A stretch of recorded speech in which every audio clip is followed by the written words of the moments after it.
अलग अलग शेल्स में मौजूद इलेक्ट्रॉन्स में सबसे बड़ा फर्क उनकी एनर्जी का होता है। जो इलेक्ट्रॉन न्यूक्लियस के जितना करीब होता है उसकी एनर्जी उतनी ही कम होती है और उसको एटम से बाहर खींचने के लिए उतनी ही ज्यादा एनर्जी देनी पड़ती है। तो अगर हम ये एनर्जी नाप लें तो हमें पता चल जाएगा कि इलेक्ट्रॉन्स किन शेल्स में सजे हुए हैं। पहला तरीका, एक ही एलिमेंट की सक्सेसिव आयोनाइजेशन एनर्जीज, और दूसरा तरीका, अलग अलग एलिमेंट्स की फर्स्ट आयोनाइजेशन एनर्जी। किसी एक एलिमेंट का एटम लीजिए, उसमें से सबसे बाहर वाला एक इलेक्ट्रॉन निकालिए। इसमें जो एनर्जी लगती है वो फर्स्ट आयोनाइजेशन एनर्जी कहलाती है। अब जो आयन बचा है उसमें से दूसरा इलेक्ट्रॉन निकालिए, ये सेकंड आयोनाइजेशन एनर्जी है। फिर तीसरा इलेक्ट्रॉन और तीसरी आयोनाइजेशन एनर्जी। ये सिलसिला तब तक चल सकता है जब तक सिर्फ न्यूक्लियस बाकी न रह जाए। इन सब को मिलाकर सक्सेसिव आयोनाइजेशन एनर्जीज कहते हैं। मिसाल के तौर पर मैग्नीशियम लेते हैं जिसके एटम में 12 इलेक्ट्रॉन्स होते हैं।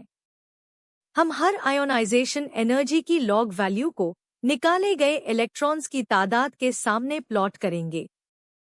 पहला इलेक्ट्रॉन सबसे बाहर वाली शेल से निकलता है और इसमें सबसे कम एनर्जी लगती है। दूसरा इलेक्ट्रॉन भी उसी बाहर वाली शेल से निकलता है, एनर्जी थोड़ी सी बढ़ती है। लेकिन तीसरे इलेक्ट्रॉन पर एनर्जी एकदम से बहुत ऊपर चली जाती है, क्योंकि बाहर वाली शेल अब खाली हो चुकी है और ये इलेक्ट्रॉन न्यूक्लियस के कहीं ज्यादा करीब वाली शेल से निकल रहा है। इसके बाद अगले 7 इलेक्ट्रॉन्स दूसरी शेल से निकलते हैं और एनर्जी आहिस्ता आहिस्ता बढ़ती जाती है। लेकिन 11वें इलेक्ट्रॉन पर एक और जंप आता है और ये पहले वाले से कहीं ज्यादा बड़ा है। 11वां और 12वां इलेक्ट्रॉन सबसे अंदर वाली शेल से निकलते हैं जो न्यूक्लियस के बिल्कुल साथ लगी हुई है। तो पूरे ग्राफ में हमें 2 बड़े जंप नजर आते हैं और यही इस बात का पक्का सबूत है कि मैग्नीशियम के एटम में इलेक्ट्रॉन्स 3 अलग अलग शेल्स में मौजूद हैं, 2, 8 और 2। अब दूसरे तरीके की तरफ आते हैं। इस बार हम अलग अलग एलिमेंट्स की सिर्फ फर्स्ट आयोनाइजेशन एनर्जी लेते हैं और उनको एटॉमिक नंबर के सामने प्लॉट करते हैं। ये रहा वो ग्राफ।